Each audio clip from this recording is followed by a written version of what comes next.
ผู้ฟังเอ้ยเพิ่นว่าสิบปากเบากับบ่ซ้ำตาเห็นสิบตาเห็นบ่ซ้ำกายได้บ่ายตอง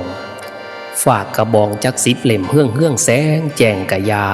บ่เปรียบแสงพระจันทร์ท่าเพียงดวงเดียวได้ดอกเจ้าฟังหลานเบาแล้วคิดดูเพิ่นว่าสิบผู้ฮู้กับบ่ซ้ำคนเคยแม่นสิบเขยเศร้าเขยแข่งพอตาหรือซ่าใดสิบพนาแนวใหม่บ่ปานเฮือนหลังห่างหัวแม่นสิมีสิบจัวกะบ่ซ้ำหลวงพีใดไผสิกาดาเถียงสิบปากเกียงกะบ่ซ้ำหนึ่งคำสัตย์สิบเฮือนซ่านบ่ปานวัดแห่งเดียวโดยแท้สิบกะปอนบ่ปานแข่สิบกะแต่บ่ปานยางสิบก้าวยางเนิบนิ่งบ่ปานวิ่งแล่นเทื่อเดียวพ่อแม่เอ้ยผู้ฟังเอ่ยสิบนิ้วอันไรแหวนซองแขนนบจอกกอกะคอกาวกราบนมัสการทางท่านพระเทรานุเทระพระนมเน่นน้อยทุกรูปทุกนามทุกเขตข้ามอารามบัดเด้อกะหน่อยตกกระเทือนบาเดตำแจวแล้วสีตำไปให้มั่นแหลกขั้นแม่นสากบ่เหียนสุดดามสีบ่เศร้าตกกระเทือนบาได้เบาบ่มีเศร้าให้คนซาบ่มีป้าปล่อยถิ่มสีมายิ้มกาวปายาสั่นแล้วสั่นแล้วกราบสวัสดีพี่น้องคุณพ่อคุณแม่ย่าเอื่อยย่าอายน้องนุ่งลุงป่านาอาพี่น้องทั้งสปปลาวและก็ต่างประเทศเขตบ้านด่านปลายแดนทุกหม่องกะละเมียนทุกบอนมาแล้วจานคู่พงมาแล้วมาเอาแนวมันไปไวมาเอาในมันไปวานมาเอาความสุขสำราญไปอยู่บ้านน้ำทันกูสุคนเด้อพี่น้องเด้อตื่นเด็กคือกาหากินคือไก่มันว่าตื่นเด็กสิได้กินหยอดฝากตื่นสะสิได้กินควายขี่ไข่โป้เพิ่นว่าเนาะพ่อแม่เฮาพี่น้องบ้านเฮาก็เลยดูนะครับผู้ใดดูก็สิได้เงินพันผู้ใดขยันก็สิได้เงินหมื่นผู้ใดเฝ้านอนตื่นก็สิได้เงินแสนผู้ใดเฝ้าลุกขึ้นแลนก็สิได้เงินล้านขั้นผู้ใดขี่ข้านก็สิเป็นขอทานเพิ่นว่าแต่พอแต่แม่มันแม่นความเพิ่นเว้าเด้เนาะแต่พอแต่แม่เพิ่นบอกเพิ่นสอนเพิ่นบอกเป็นหยาปัญญาในพระนอน4เศรษฐีนอน6ย่าโจกนอน8คนบ่มีจะแดกนี่นอนตลอด24ชั่วโมงเพิ่นว่า พระนอน4คือพระเพิ่นสินอนแค่4ชั่วโมงหลังจากนั้นเพิ่นสิประพฤติวัดปฏิบัติธรรมนั่งสมาธิเดินจงกรมเศรษฐีคนสิเป็นเศรษฐีก็นอนแค่6ชั่วโมงนอกนั้นทำมาหากินตื่นดึกได้กินหยอดฝาตื่นสายได้กินควายขี่ไก่โปย่าจกนี่นอน8ชั่วโมงขอทานนอนคักคนบ่มีจะแดกแห้งนอนคักนอนแหน่ฉะนั้นพ่อแม่เพิ่นเลยสอนลูกสอนหลานให้ขยันขันแข็งจังสั่นตัวเอามื้อนี้นำบทก่อนเชิญดวงวิญญาณที่ได้เรียบเรียงแต่งขึ้นมาใหม่เอาลงในหนังสือแหล่อวยพรให้พี่น้องหลายท่านหลายคนสนใจแห้งกับตัวนี้ละก็เลยว่าเอาเฮ็ดให้ละเด้อเอามาเว้าสู่ฟังผมสิเว้าเอาสำหรับผู้ใดที่มีเสียงแหล่ม่วนๆกับไปแหล่เชิญดวงวิญญาณในงานศพงานบุญอุทิศได้เลยมาฟังนำกันว่าเป็นจังใดแต่งลงเรียบเรียงอย่างดีนะครับบัดนี้ขอกล่าวอ่อนวอนเทพทรงสถิตท่านพระอินทร์ภูมิฤทธิ์พระพรหมผู้ทรงเก่าธรณีผู้เป็นเหงารักษาการผื่นแผ่นเทวดาพญาแทนเทวทูตทุกฐานสีขอเว้าเล่าพระเดียงขอส่งเสียงสำเนียงต่านเอิ้นเรียกดวงวิญญาณของท่านให้หูข่าวส่งเสียงร้องห้องเปล่าดวงวิญญาณจุดสื่อผู้ตายขอให้หูข่าวสารพ่อแม่บ่หรือลูกเมียผัวผู้ใดก็แล้วแต่เฮ็ดบุญหาผู้อยู่บ้านได้ทำบุญทรงไปหา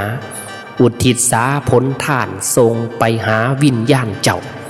มีปูปลาอาหารเขาแนวกินที่เจ้าชอบมอบอุทิศทรงให้มาถอนมาหับเอาพ่อแม่ลูกเมียผัวคือหอดเจ้าจังได้เฮ็ดบุญภาลาแสนโศกาอาลัยห่วงใยบ่มีเอื่อนหลายปีเดือนก็บ่ลืมลงใดยังอาลัยบ่เว้นวางแม่นตายไปเหินห่างความหักแพงต่อเจ้ายังคือเขาบ่เปลี่ยนไป เห็นห้อยตีนห้อยมือที่เจ้าเฮ็ดสร้างไว้แห่งตอกนำความจำแห่งมาต่ำความส้นแสนขนึงบ่ลืมได้เห็นสิ่งของเจ้าใส่แพ้ว่าผ่าผ่อนเห็นบ่อนนั่งบ่อนนอนเห็นกระเป๋าเสื้อผ้าคืดเห็นหน้าอยู่บ่เศร้าคืดเห็นความปากเบายังก่องอยู่ในหูคืดเห็นความอยู่น้ำกันคู่สู่อันยังจำได้เถิงสิตายไปแล้วความดีเจ้ายังอยู่นับบ่ถ้วนบ่คูความดีที่สร้างไว้ยังจำได้แม่นบ่ลืมย่ามฝนตกฝ่าครึมผัดแห่งตื่มความกระสันนอนหลับฝันไปเห็นคือจังยังบ่ตายแท้มื้อนี้แม่ลูกหลานทำท่านให้ดวงวิญญาณเจ้าอยู่ไสให้รีบกลับมารับด่วน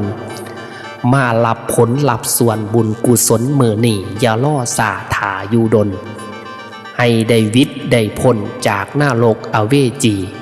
บุญกุศลบารมีให้ทรงเมืองฝ่าโมทนาเอาถอนกองบุญอุทิศทรง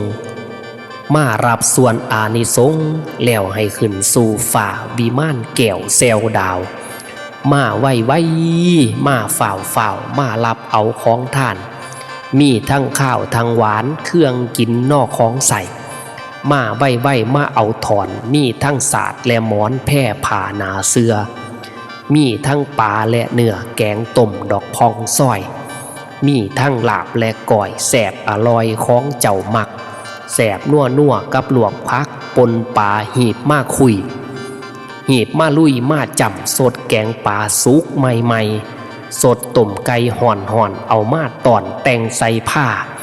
ทั้งปิ่งปลาปิ่งเนื้อตับไก่หอมหวนขอเชิญชวนมากินให้อิ่มนัวอย่ามั่วสามากินปลากินเข่ามารับเอาของท่านลูกหลานเจ้าได้ตกแต่งสุดฝ่าดินสุดฝ่าอยู่ฝ่าสุดดินแบ่งอยู่ผู้ผาปลาใหม่เฮวห่วยแม่นาที่อยู่ในคงเขตนี่หรือนรกเมืองสวรรค์ย่อมพิบาลลงท่านให้ปล่อยมาซาเดียวนี่ของดีๆเตรียมตอนเต็มผ้าถาเจ้าอยู่ส่วนเอาพวกเอาโมมากินน้ำกระไดเตรียมใบแล้วส่วนบุญ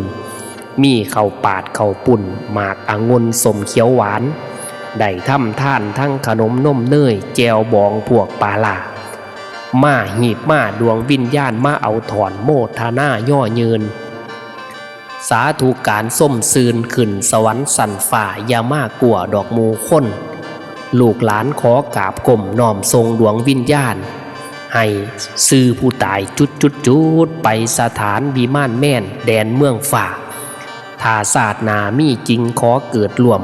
เกิดห่วมสายโลหิตเกิดเป็นกันลายามิดห่วมกันยาพันปีนสิ้นซาตายังของบุญภาลายังคล้องวาสนายังมีต่อขอเกิดเป็นลูกแม่พอคือจังในศาสตร์นี้อย่าหนีเว้นแม่นห่างไก่แม่นห่างไก่แล้วสันตัวเนาะ ผู้เสียงดีกับเพิ่นฮอนคักได้เนาะอ่อนซ่อนเสียงเบิ่นน่ะนี่คือบทเอิ้นดวงวิญญาณนะครับคืออันแรกก่อนสิเอิ้นดวงวิญญาณผมกัดพยายามแต่งใส่เอิ้นเอาพระอินทร์เจ้าแม่ธรณีพญาแทนเทวทูตที่เพิ่นสามารถมีดวงวิญญาณย่านศักดิ์สิทธิ์นำไปทรงหอดดวงวิญญาณผู้ตายได้บัดนี้ขอกล่าวอ่อนว่อนเทพทรงสถิตท่านพระอินทร์ผู้มีฤทธิ์พระพรหมผู้ทรงเก่าเอาพระอินทร์พระพรหมผู้สิสามารถสื่อสารกับดวงวิญญาณได้เทวดาธรณีผู้เป็นเงารักษาการพื้นแผ่นเนี่ยธรณีเนี่ยนางธรณีเจ้าแม่ธรณีบ้านเฮาถือว่าเป็นผู้ที่รับเอาส่วนบุญส่วนกุศลของพระเวสสันดรเอาไว้ตอนพุทธเจ้าเพิ่นสิตัดสรุปเอาน้ำมาท่วมพญามารมือสายบีบห้วยผมมือขวาบีบห้วยผมมีมือสายบีบลงยังน้ำท่วมพญามารนี้ตายสนันบันไหวเป็นในสันดาเฮาก็ต้องอ้างเอาเพิ่นนะครับก่อนสิเชิญดวงวิญญาณเทวดาพญาแทนเทวทูตทุกท่านสิขอเว้าเล่าประเดียงก็คือลูกกเทวดาภูมิเทวดาอากาสันเทวดา16แผ่นฟ้า15แผ่นดินมารับหูรับศาสตร์ในมื้อนี้เฮาสิเอิ้นดวงวิญญาณนะครับก็เอิ้นเอาผู้เพิ่นมีฤทธิ์ทะก่อน หลักอาจังมาขอส่งเสียงสำเนียงตานเอิ่นเรียกดวงวิญญาณของท่านให้หูข่าวส่งเสียงร้องห้องเปล่าดวงวิญญาณจานกู้พงให้หูข่าวสารสมมุติพ่อใหญ่จานเราตาย จังซั่นนะพ่อแม่ลูกเมียผัวเฮ็ดให้เมียหรือว่าลูกหรือเฮ็ดให้พ่อหรือพ่อแม่เฮ็ดให้ลูกนี่ผู้อยู่บ้านได้ทำบุญส่งไปหาอุทิศสาผลทานส่งไปหาวิญญาณเจ้ามีปูปลาอาหารเขาแนวกินที่เช่าชอบมอบอุทิศทรงให้มาถอนมาหาเป่าคือเชิญมารับดวงวิญญาณพ่อแม่ลูกเมียผัวเนี่ยเฮาก็ใส่เอาว่าเป็นลูกเป็นผัวหรือเป็นพ่อเป็นแม่กันแน่เฮ็ดใบพี่น้องก็ใส่ไปเลยคือทอดเจ้าจังได้เฮ็ดบุญพลาแสนโศกาอะไรห่วงใยบ่มีเอื่อนหลายปีเดือนก็บ่ลืมลงใดยังอะไรบ่เว้นวางแม่นเจ้าไปเหินห่างความหักแพงต่อเจ้ายังคือเขาบ่เปลี่ยนไปเห็นห้อยตีนห้อยมือที่เจ้าเฮ็ดสร้างไว้แห่งตอกนำความจำแห่งมาต่ำมาส้นแสนคะนึงบ่ลืมใด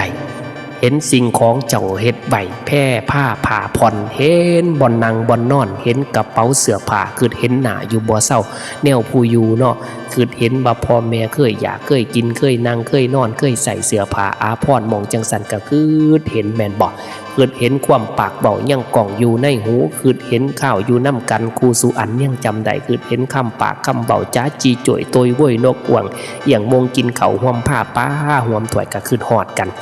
ถึงสิตายไปแล้วคุณความดีเจ้ายังอยู่นับบ่ถ้วนบ่คูความดีที่สร้างไว้ยังจำได้แม่นบ่ลืมก็จำได้เบิดว่าพ่อว่าแม่ว่าเพิ่นเคยเฮ็ดหยังนำเฮาก็คือหอดจอดถึงยามฝนตกฟ้าครึ้มผัดแห่งตื่มความกระสันนอนหลับฝันไปเห็นคือจังยังบ่ตายแท้ลางเทื่อนอนหลับไปก็คือจังฝันเห็นพ่อเห็นแม่แม่นบ่มันก็คือจังบ่ทันตายนี่เด้มันเป็นจังซั่นนี่แต่งก่อนให้ปานนั้นเด้มื้อนี้แม้ลูกหลานทำท่านให้ดวงวิญญาณเจ้าอยู่ไสให้หีบกลับมารับด่วนมื้อนี้ลูกหลานก็พร้อมหน้าพร้อมตาเฮ็ดกองบุญศีลกินทานก็เอิ้นดวงวิญญาณเจ้ามารับด่วนมารับผลรับส่วนบุญกุศลมื้อนี้อย่ารอสาท่าอยู่ดนให้เดวิดได้พ้นจากนรกอเวจีบุญกุศลบารมีให้ทรงเมืองฝากก็คือบุญกุศลเฮ็ดให้เนี่ยให้วิทย์ให้โมมจากนรกจากเปรตอสุรกายขึ้นสวรรค์สันฝ่าเทวดาฝ่าย่อนผลแล้วเนาะมาโมทนาเอาถอนกองกุศลอุทิศทรงมารับส่วนอานิสงส์แล้วขึ้นสู่ฝ่าวิมานแก้วแซวดาวมาไว้มาเฝ้ามารับเอาของทานมีทั้งข้าวทั้งหวานเครื่องกินของใส่ลูกหลานจะเฮ็ดผ้าเขามีทั้งข้าวทั้งหวานน้ำแมนบอดมาไว้มาเอาถอนมีทั้งศาสตร์และหมอนแพร่ผ่านาเสือเฮ็ดกองบุญกองกุศลก็สิมีพวกศาสตร์หมอนพวกแพร่พวกผ่าพวกเสือเนาะมีทั้งปลาและเนื้อแกงต้มดอกพองซอยบู้ยคักไปมีทั้งลาบและก๋วยแสบอร่อยของเจ้ามักพุ่นเดแตงใส่พุ่นเดแสบนัวกับลวกผักปนปลาหีบมากคุยผู้เฒ่าเพิ่นมักปนปลาเนาะลังเทื่อก็มักซอยจุแตงใส่เบิดบุญเนี่ย หีบมาลุยมาจำของสดแกงปลาซุกใหม่ๆสดต้มไก่ห่อนๆเอามาถอนแตงใส่ผ้าพุ่นเด้แม่นบอกลูกหลานกับแตงใส่ผ้าก็ดวงวิญญาณมากินทั้งปิ่งปลาปิ่งเนื้อตับไก่หอมหวนขอเชิญชวนมากินให้อิ่มนัวอย่ามั่วสามากินปลากินเขามารับเอาของท่านลูกหลานเจ้าได้ตกแต่งอยู่ฝ่าสุดดินแบงอยู่ผู้ผาป่าใหม่เหวห่วยแม่นาที่อยู่ในขงเขียดนี่หรือนรกเมืองสวรรค์ย่อมพิบาลลงท่านให้ปล่อยมาสาเดี่ยวนี่ปุ่นเดผู้แหล่มวนแห้งคักปุ่นเดนี่ของดีๆเตรียมตอนเตรียมผ้าถาเจ้าอยู่ส่วนเอาพวกเอาโมมากินน้ำกระไดเตรียมใบแล้วส่วนบุญมีเขาปาดเขาปุ่นหมากองุ่นสมเขียวหวานได้ทำท่านทั้งขนมนมเนยเจวบองพวกปลารามาหีบมาดวงวิญญาณมาเอาถอนโมทนาย่อยืนเด้อสาธุการส้มซูนขึ้นสวรรค์สันฝ่าอย่ามั่วกลัวดอกมูคนกะรับแล้วกะให้ดวงวิญญาณบีดนะลูกหลานขอกราบก้มน้อมทรงดวงวิญญาณให้พ่อใหญ่จานคู่พงไปสถานวิมานแม่นแดนเมืองฟ้าเอาแล้วตายแต่ที่พ่อใหญ่จานสมมติ ถ้ามีจริงศาสนาขอเกิดรวมห่วมสายโลหิตนะก็คือว่าหมายความว่าถ้ามีบุญศาสนาภารามีเกิดห่วมสายโลหิตเด้อเกิดเป็นกันระยะมิตรห่วมกันเจ้าพันพินหรือเกิดเป็นพี่น้องป่องปายห่วมสายโลหิตเป็นกันระยะมิตรห่วมกันสิ้นชาตายั่งของบุญภารายั่งข้องวาสนายั่งมีต่อขอเกิดเป็นลูกแม่พอ คือจังได๋ศาสตร์นี้อย่าหนีเว้นแม่นห่างไกลเถาเด้อผู้แหล่มวนๆบุ้ยเสียงเศร้าๆแห้งคักเลยก่อนเรียกดวงวิญญาณโดนแต่งคักแต่งแหน่อีหลีอีหลอกระดอกกระเดือกกระดักกระดายเนี่ยพี่น้องคือสิถูกใจยกคนใดไปเอาเป็นแหล่น่าเชิญดวงวิญญาณมารับบุญกุศลเด้อเอาอันนี้คือแต่งลงในหนังสือแหล่อวยพรไผบ่ได้ฝ่าวจับฝ่าวจองเด้ไก่เบิดแล้วเด้อเบิดแล้วหามหาบ่มีง่ายได้บัดนี้ เอาสำหรับแลเรียกดวงวิญญาณก็เว้าสู่ฟังแหละนะครับสำหรับผู้ใดสนใจก็ใครว่าถือก็กดไลค์ถือใจก็กดแชร์เป็นแรงจิตแรงใจนำกันแน่เนาะเอาบ่ได้เบิดเด้แหละไว้พรยังมีอีกหลายเนื้อหาเดี๋ยวสิเว้าสู่ฟังมื้อหลังมื้อนี้โจ๊ะไว้ซ้ำนี้ถ้าก่อนเนาะเอาให้พี่น้องเฮาอยู่ดีกินแซ่บอยู่แจบกินนัวพักกุมสุมเย็นลำๆรวยๆอย่าเจ็บอย่าจนอย่ามนอย่าหมองอย่าห้องอย่าหายอย่าไข่อย่าโซ่อย่าหัวโตกลปอดแล้วอย่าลืมคืดหอดจานคู่พงแน่เด้อล่ะแน่เด้อแน่เด้อสวัสดีครับ